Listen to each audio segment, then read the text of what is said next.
of East Texas. This is Good Morning East Texas at 6:30. Your East Texas news leader.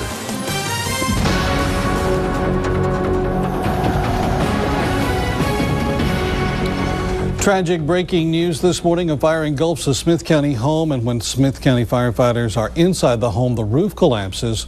2 Smith County firemen have been killed, 2 others injured and are in the hospital. Live team coverage this morning of a fire turned deadly in Smith County overnight. Good morning, East Texas. I'm Clint Yates. We do have a tragic story to tell you about that has been developing since about 2 o'clock this morning.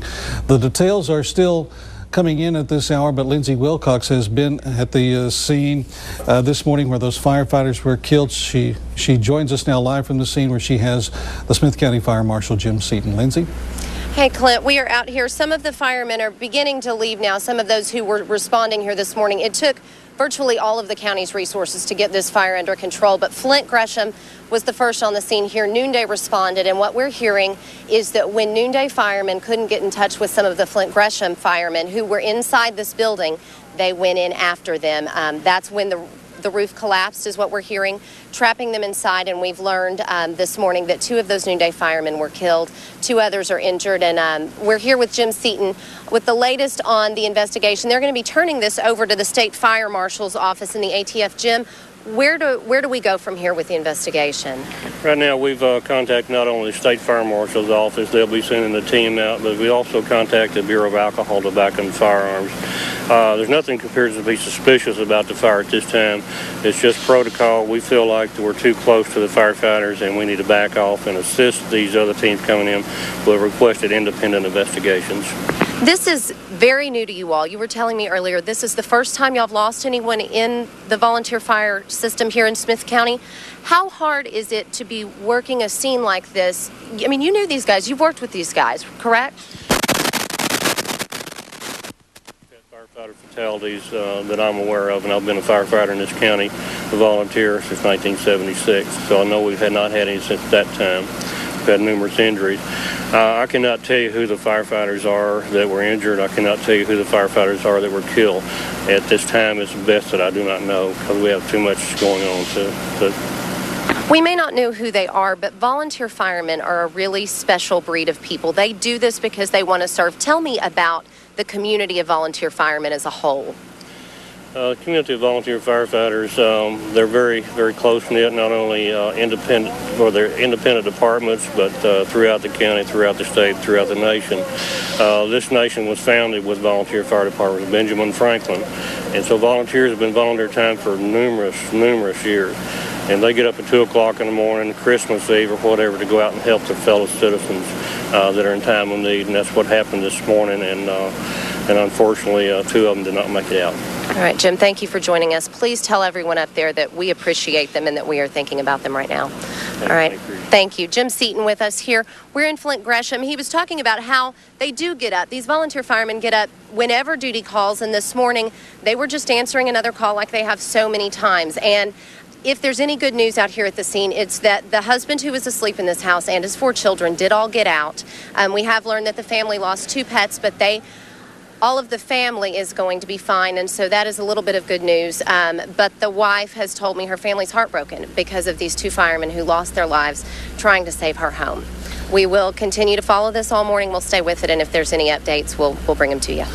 Lindsay, give us a little idea about the neighborhood that we're in out there. I know we're right off Old Jacksonville Road. It's a rural area, but it seems like from just looking over your shoulder there, it's a neighborhood at least with several homes right there around where the fire happened. It is. As a matter of fact, there are homes. These are acre lots or so, and what we spoke with a neighbor this morning who said that the husband in the home actually ran to her house asking for help. He was knocking on the door, yelling, "Help me, help me." And her son is the one who answered the door. He wasn't home, so we didn't get to speak with him. But they just moved in, but they don't know each other. But in a small community like this, she immediately went over, asked the family if there was anything she could do. And we've had other neighbors outside this morning looking on, talking with the family, asking if they can help. So you're right, it's a small community, and there are a lot of homes on this street, and so I know they're going to have a lot of support. One other thing, the Salvation Army has just arrived out here, so I know they're going to have some support from them as well. Yeah, I can see the canteen right over your shoulder there. Just to back up for folks that are just joining us this morning, this fire started early this morning, around 2 o'clock, and it restarted itself. They thought they had it out, and then it started back again. Is that what you understand from the scene? I don't know that they got it out, but what neighbors are telling us is that it looked like it was under control. And I believe when they talk about it reigniting, they're talking about that roof collapse. She said something happened and it got really bad again. And we have learned that the structure did collapse, and so we imagine that's what it is, but again, this investigation is still really early on, and they have turned it over to the State Fire Marshal's office, so a lot of that's still going to have to be figured out.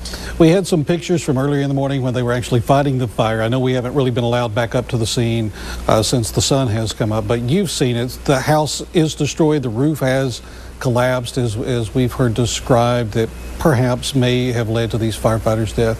Oh yeah, there's nothing left of the house. I mean, there's a little bit of the structure still left, but the entire roof has collapsed, the entire inside, at least from what we can see, is charred. The homeowner told us they've lived here for 12 years, and her husband's business was inside. He's in insurance sales, and so his business was in there as well. So not only did they lose their home, but he lost the place where he works as well. Give us a sense, if you can, Lindsay, of what it's like out there this morning. Now the fire's out. We can see even right behind you, we're having to move over just a little bit as they're trying to get some of those vehicles out of that scene. What is it like? Are the firefighters beginning to decompress, and as they are beginning to understand and feel the emotions of what has really happened out there this morning? You know, I've talked to a couple of them just very briefly. They're not saying much other than, this is horrible, this is awful, this is tragic, but what you can see in their face is the loss. Even if they didn't know who these two men were, they know what they're like, because that's what the other firemen out here are like. They just were out here doing their job, and you know, something they never planned for happened. They were killed, and so you are starting to see a lot of emotion, people hugging. I've even seen a couple of firemen crying out here, so it's a really sad scene, something they're not used to dealing with themselves. All right, Lindsay Wilcox, we'll be checking back with you in a few moments later this half hour. Thank you for that update. Again, if you're just joining us, or if you're catching us in the middle of this continuing coverage we have this morning, 2 firefighters, volunteer firefighters from the Noonday Fire Department, were killed this morning while fighting a fire at a home off Old Jacksonville Highway in the Flint area. Flint and the Noonday was called in to assist. Several other fire departments, including the city of Tyler, called in. Of course, as you heard from the Fire Marshal Jim Seaton just a few moments ago, this is the first fatality to be recorded from a volunteer fire department in Smith County. Again, 2 firefighters killed from the Noonday Fire Department. We don't have any names. Even Jim Seaton at the moment doesn't know the exact identity of these firefighters.